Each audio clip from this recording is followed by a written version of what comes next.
ముఖ్యంగా ఒక ప్రచారం అయితే జరుగుతోంది సార్. ఈ ప్రకాష్ రాజ్ వెనుక, రావణ్ వెనుక వైఎస్ఆర్ కాంగ్రెస్ పార్టీ ఉంది అనేది పెద్ద ఎత్తున ప్రచారం జరుగుతోంది. బహుశా ఇది అడిగితే ప్రకాష్ రాజ్ ఖచ్చితంగా ఖండిస్తారు.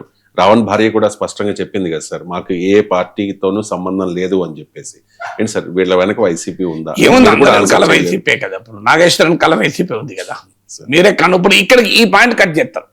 ఇప్పుడు మీరు నేను మాట్లాడాను కదా, నాగేశ్వరన్ వెనకాల వైసీపీ ఉంది కదా అన్న, కదా వరకు కట్ చేస్తారు.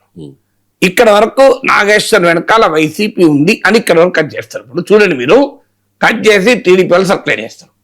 మీరు చూడండి, గ్యారెంటీగా సర్క్యులేట్ చేస్తారు.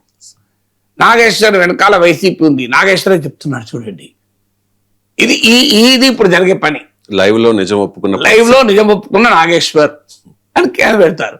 నేను అన్నది నాగేశ్వర్ కూడా వైసీపీ కదా, వైసీపీ ఉంది కదా అని అన్నారు కదా అన్నా. నేను అన్నదాన్ని ఖండిస్తూ అన్నా, అవునా కదా? అంటే ఇప్పుడు వైసీపీ సర్వంతర్యామా, అందరి వెనకాల ఉండగలుగుతుంది, అంత మహాశక్తి. అసలు వైసీపీ ఆంధ్రప్రదేశ్ లో గెలవదు, ఇక లేవదు. ఆ పార్టీ క్లోజ్ అయింది, ఖతమైంది అన్న తర్వాత మళ్ళీ అందరి వెనకాల వైసీపీ ఎందుకు ఉండగలుగుతుంది? మీరు గమనించండి, కూటమిలో ఏమైనా విభేదాలు వస్తే ఆ పార్టీ వెనకాల కూడా వైసీపీ ఉందంటారు వీళ్ళు. ఇది ఎన్ని రోజులు పట్టదు మీరు చూస్తారండి. ఇది బిఫోర్ 2029 ఆఫ్టర్ 2029 అని చెప్పలేరు, కానీ ఎన్నడో ఒక రోజు అయితే గ్యారంటీ. మీరు టీడీపీ నాయకులే బీజేపీ వెనకాల వైసీపీ ఉందని విమర్శించకపోతే చూడండి. నేను ఇవాళ చెప్తున్నాను కదా, డేట్ రాసి పెట్టుకోండి రవిశంకర్ గారు. It may happen 1 year after, 2 years after, 10 years after, but it will happen. And because it happen, మీకు 29కి ముందు అయింది కదా. ఏం జరిగింది? బీజేపీతో 4 ఏళ్ళు ఉన్నారు, సడన్ గా బీజేపీతో విడగొట్టుకున్నారు. ఇక బీజేపీని ఎన్ని మాటలు అనాలా అని అన్నారు. ఇప్పుడు బీజేపీ వెనకాల వైసీపీ ఉంది అని అనకపోతే చూడండి, మీరు నేను గ్యారెంటీ ఇవ్వగలుగుతాను మీకు. ప్రతి దాని వెనకాల వైసీపీ. ప్రకాష్ రాజ్ స్థాయి ఏంటి, ప్రకాష్ రాజ్ మీద మీరు చేసే ఆరోపణలు ఏంటి? ఇది ప్రచారం కాదు, ఆరోపణ.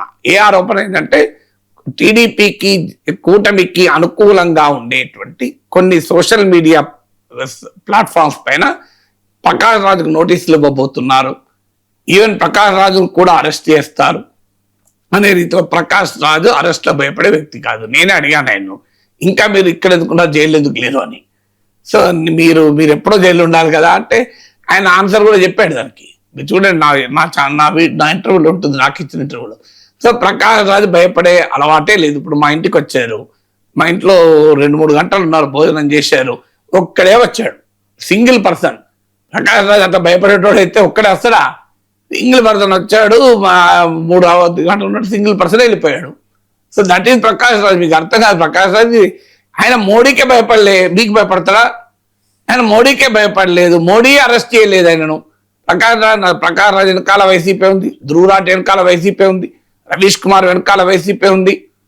అసలు దేశంలో ఎవరు మాట్లాడినా వాళ్ళు, ప్రశాంత్ భూషణ్ లాయర్ వెనకాల వైసీపీ ఉంది, మీకు మెదా ఫట్కర్ వెనకాల వైసీపీ ఉంది, కాక్రోచ్ జనతా పార్టీ వెనకాల వైసీపీ ఉంది, అబ్జద్ దీప్కే వెనకాల వైసీపీ ఉంది, సోనం వాంగ్చుక్ వెనకాల లడఖ్లో కూడా వైసీపీ ఉంది. సోనం వాంగ్చుక్ బీజేపీకి వ్యతిరేకంగా మాట్లాడుతుండగా ఆయన వెనకాల వైసీపీ ఉంది. అసలు భారతదేశంలో మాట్లాడే ప్రతి ఒక్కరి వెనకాల వైసీపీ ఉంది.